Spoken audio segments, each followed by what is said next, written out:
कहानी गिल्लू। सोनजोही में आज एक पीली कली लगी है। उसे देखकर अनायास ही उस छोटे जीव का स्मरण हो आया जो उस लता की सघन हरितिमा में छिपकर बैठता था और फिर मेरे निकट पहुंचते ही कंधे पर कूदकर मुझे चौंका देता था।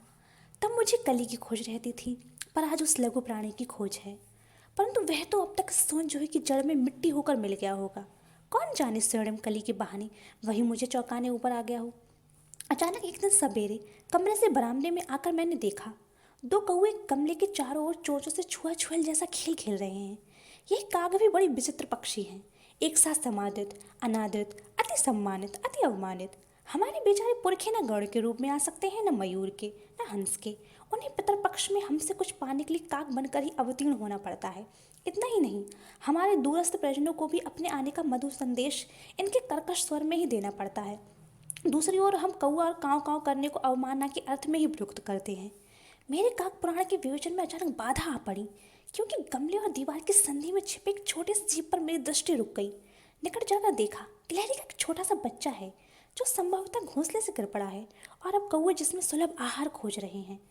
काकद्वय की चोंचों के दो घाव उस लघु प्राण के लिए बहुत थे, अतः वह निश्चेष्टता गमले से चिपटा पड़ा था। सबने कहा कि कौवे की चोंच का घाव लगने के बाद यह बच नहीं सकता, अतः इसे ऐसे ही रहने दिया जाए। परंतु मन नहीं माना, उसे हौले से उठाकर अपने कमरे में ले आई। फिर रुई से रक्त पोंछकर घाव पर पेनिसिलिन का मरहम लगाया। रुई की पतली बत्ती दूध में भिगोकर जैसे तैसे उसके नन्हे से मुंह में लगाई, पर मुंह खुल न सका और दूध की बूंदें दोनों ओर लुढ़क गईं। कई घंटे के उपचार के उपरांत उसके मुंह में एक बूंद पानी टपकाया जा सका। तीसरे दिन वह इतना अच्छा और आश्वस्त हो गया कि मेरी उंगली अपने दो नन्हे पंजों से पकड़कर नीले कांच की मोतियों जैसी आंखों से इधर उधर देखने लगा। 3-4 मास में उसके स्निग्ध रोए, झब्बेदार पूंछ और चंचल चमकीली आंखें सबको विस्मित करने लगी। हमने उसकी जातिवाचक संज्ञा को व्यक्तिवाचक रूप दे दिया और इस प्रकार हम उसे गिल्लू कहकर बुलाने लगे। मैंने फूल रखने की एक हल्की डलिया में रुई बिछाकर उसे तार से खिड़की पर लटका दिया। वही 2 वर्ष गिल्लू का घर रहा। वह स्वयं हिलाकर अपने घर में झूलता और अपनी कांच की मनकों सी आंखों से कमरे के भीतर और खिड़की से बाहर न जाने क्या देखता समझता रहता था। परंतु उसकी समझदारी और कार्यकलाप पर सबको आश्चर्य होता था।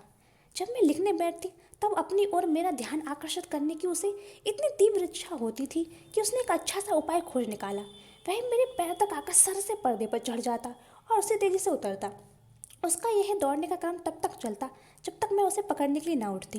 कभी मैं गिल्लू को पकड़कर एक लंबे लिफाफे में इस प्रकार रख देती कि अगले 2 पंजों और सिर के अतिरिक्त सारा लघु गात लिफाफे के भीतर बंद रहता। इस अद्भुत स्थिति में कभी कभी घंटों मेज पर वह दीवार के सहारे खड़ा रहकर वह अपनी चमकीली आंखों से मेरा कार्यकलाप देखा करता। भूख लगने पर चिक चिक करके मानो वह मुझे सूचना देता और काजू या बिस्कुट मिल जाने पर उसी स्थिति में लिफाफे से बाहर वाले पंजों से पकड़कर उसे कुतरता रहता। फिर गिल्लू के जीवन का प्रथम वसंत आया। नीम चमेली की गंध मेरे कमरे में हौले हौले आने लगी। बाहर की गिलहरियां खिड़की की जाली के पास आकर चिकचिक करके ना जाने क्या कहने लगी। गिल्लू को जाली के पास बैठकर अपनेपन से बाहर झांकते देखकर मुझे लगा कि इसे मुक्त करना आवश्यक है। मैंने कीले निकालकर जाली का एक कोना खोल दिया और इस मार्ग से गिल्लू ने बाहर जाने पर सचमुच ही मुक्ति की सांस ली। इतने छोटे जीव को घर में पले कुत्ते बिल्लियों से बचाना भी एक समस्या ही थी। आवश्यक कागज पत्रों के कारण मेरे बाहर जाने पर कमरा बंद ही रहता है। मेरे कॉलेज से लौटने पर जैसे ही कमरा खोला गया और मैंने भीतर पैर रखा, वैसे ही गिल्लू जाली के द्वार से भीतर आकर मेरे पैर से सिर और सिर से पैर तक दौड़ लगाने लगा। तब से यह नित्य का क्रम हो गया। मेरे कमरे से बाहर जाने पर गिल्लू भी खिड़की की खुली जाली की राह से बाहर चला जाता और दिन भर गिलहरियों के झुंड का नेता बना हर डाल पर उछलता कूदता रहता और ठीक 4 बजे वह खिड़की से भीतर आकर अपने झूले में झूलने लगता।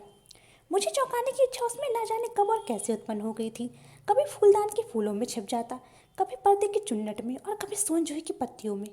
मेरे पास बहुत से पशु पक्षी हैं और उनका मुझसे लगाव भी कम नहीं है, परंतु उनमें से किसी को मेरे साथ मेरी थाली में खाने की हिम्मत हुई है ऐसा मुझे स्मरण नहीं आता। गिल्लू इनमें अपवाद था। मैं जैसे ही खाने के कमरे में पहुंचती, वह खिड़की से निकलकर आंगन की दीवार बरामदा पार करके मेज पर पहुंच जाता और मेरी थाली में बैठ जाना चाहता। बड़ी कठिनाई से मैंने उसे थाली के पास बैठना सिखाया, जहाँ बैठकर वह मेरी थाली में से एक एक चावल उठाकर बड़ी सफाई से खाता रहता था। काजू उसका प्रिय खाद्य था और कई दिन काजू न मिलने पर वह अन्य खाने की चीज़ें या तो लेना बंद कर देता था या झूले के नीचे फेंक देता था। उसी बीच मुझे मोटर दुर्घटना में आहत होकर कुछ दिन अस्पताल में रहना पड़ा। उन दिनों जब मेरे कमरे का दरवाज़ा खोला जाता, गिल्लू अपने झूले से उतरकर दौड़ता और फिर किसी दूसरे को देखकर उसी तेजी से अपने घोंसले में जा बैठता। सब उसे काजू दे जाते, परंतु अस्पताल से लौटकर जब मैंने उसके झूले की सफाई की तो उसमें काजू भरे मिले, जिनसे ज्ञात होता है कि वह उन दिनों अपना प्रिय खाद्य कम खाता रहा। मेरी अस्वस्थता में वह तकिए पर सिरहाने बैठकर अपने नन्हे नन्हे पंजों से मेरे सिर और बालों को इतने हौले हौले सहलाता रहता कि उसका हटना एक परिचारिका के हटने के समान लगता। गर्मियों में जब मैं दोपहर में काम करती रहती तो गिल्लू ना तो बाहर जाता ना अपने झूले में बैठता। उसने मेरे निकट रहने के साथ गर्मी से बचने का एक सर्वथा नया उपाय खोज निकाला। वह मेरे पास रखी सुराही पर लेट जाता और इस प्रकार मेरे समीप भी रहता और ठंडक में भी रहता।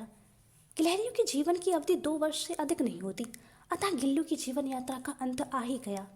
दिन भर उसने कुछ न खाया और न बाहर गया। रात में अंत की यातना में भी वह अपने झूले से उतरकर मेरे बिस्तर पर आया और ठंडे पंजों से मेरी उंगली पकड़कर हाथ से चिपक गया, जिसे उसने अपने बचपन की मरासन स्थिति में पकड़ा था।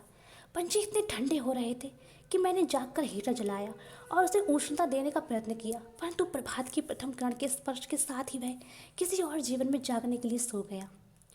उसका झूला उतार कर रख दिया है और खिड़की की जाली बंद कर दी गई है, परंतु गिलहरियों की नई पीढ़ी जाली के उस पार चिकचिक करती रहती है और सोनजोई पर वसंत भी आता रहता है।